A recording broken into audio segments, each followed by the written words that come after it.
আসসালামু আলাইকুম। আলহামদুলিল্লাহ অনেকগুলো পাকা আম পাড়ায় নিয়ে আসলাম। বর্তমানে যেহেতু তাপমাত্রা অনেক এবং প্রচণ্ড গরম পড়তেছে, আর আম পাকার জন্য এটাই উত্তম সময়। তাই আমরা ভাবলাম যে আমাদের বাড়ির পাশে কিছু পাকা আমের গাছ আছে, সেগুলো থেকে আম পাড়ায় নিয়ে আসি।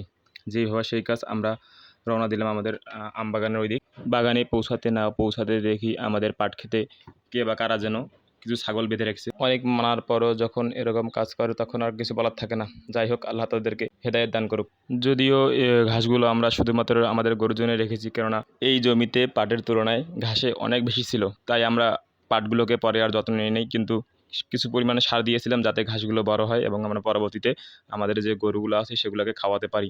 তো যাই হোক, এরপর ২টা ছাগল ছিল, ২টা ছাগল আমি বাঁধি এবং কিছু ছাগল পালাই যায়, যেগুলো পুরো দড়ি ছাড়াই ছিল। এরপর আমি আসি আমাদের ওখানকার একটা ছোটো পুকুর আছে সেখানে, যেখানে আমাদের হাঁসের খামার করার পরিকল্পনা ছিল, কিন্তু বাসা থেকে অনেক দূরে হওয়ার জন্য সেটা আমরা আর করিনি। যাই হোক, পুকুর পার হতে দেখি আমাদের হলুদ খেতে কে যেন ঢুকছে, ছোটো একটা পিচ্চি।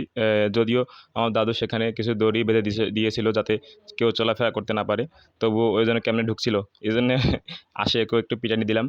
এরপর আমি ভাবতেছিলাম যে আম পাড়াবো, তখন হঠাৎ দেখি যে আমাদের পটল গাছে কিছু পটল ধরছে। এরপর আমি ব্যাগটা নিয়ে আমাদের পটল খেতে গেলাম এবং সেখানে কিছু পটল নিলাম। মূলত এই পটল দিয়ে এবং আরও অন্যান্য অনেক সবজি আছে সেখানে, যেগুলো দিয়ে আমাদের মোটামুটি সবাইরে সবজির চাহিদা পূরণ হয় এবং বাজার থেকে তেমন আমাদের আর সবজি কিনতে হয় না। এখানে দেখলাম কাঁকরোল গাছে কিছু কাঁকরোল ধরছে, সেটা আপনাদের দেখানোর চেষ্টা করলাম। তো যাই হোক, এটা কয়েকদিন পরেই হয়তো বা সেরার মতো উপযোগী হয়ে যাবে। এরপর আমি আম পাড়ানোর জন্য আম গাছের নিচে আসি এবং আমাদের যে পটলগুলো ছিল সেগুলো আম গাছের নিচে রেখে দেই। এবং যেহেতু অনেক দিন গাছে উঠি না, এই জন্য প্রথমে আম গাছে ওঠার জন্য খুব কষ্টই হয়েছিল, কিন্তু পরবর্তীতে অনেক চেষ্টার পর উঠতে সক্ষম হই এবং একবারে উঁচু যে ডালটা ছিল এবং যে ডালগুলোতে আম ছিল সেই ডালে উঠি। ওই সব ডালে কিছু পাকা আম ছিল, এই জন্য আমি প্রথমে ওই ডালগুলো ভালোভাবে ঝাঁকাই যাতে পাকা আমগুলো পড়ে, এবং কিছু আম পড়ে। ভাবছিলাম হয়তো বা সবগুলোই পাকা, কিন্তু যখন কুড়াই তখন দেখি যে অনেকগুলো কাঁচা আম পড়ছিল। তো যাই হোক, আমি এভাবে প্রত্যেকটা ডাল শুধুমাত্র আমি একটা গাছেই উঠছিলাম, কেননা তখন প্রায় সন্ধ্যা হয়ে গেছে।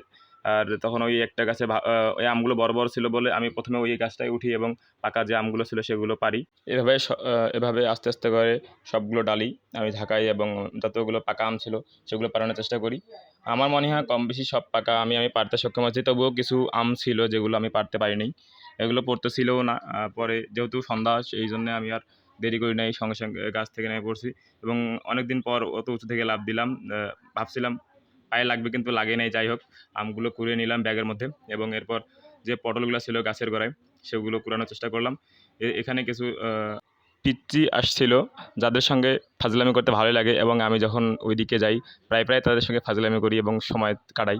তো যাই হোক, আমার আম কুড়ানো শেষে আমি ব্যাগ নিলাম এবং আমাদের যে সাইকেল ছিল সাইকেলটা নিয়ে বাড়ির দিকে রওনা হলাম। আমাদের জন্য সবাই দোয়া করবেন। আসসালামু আলাইকুম।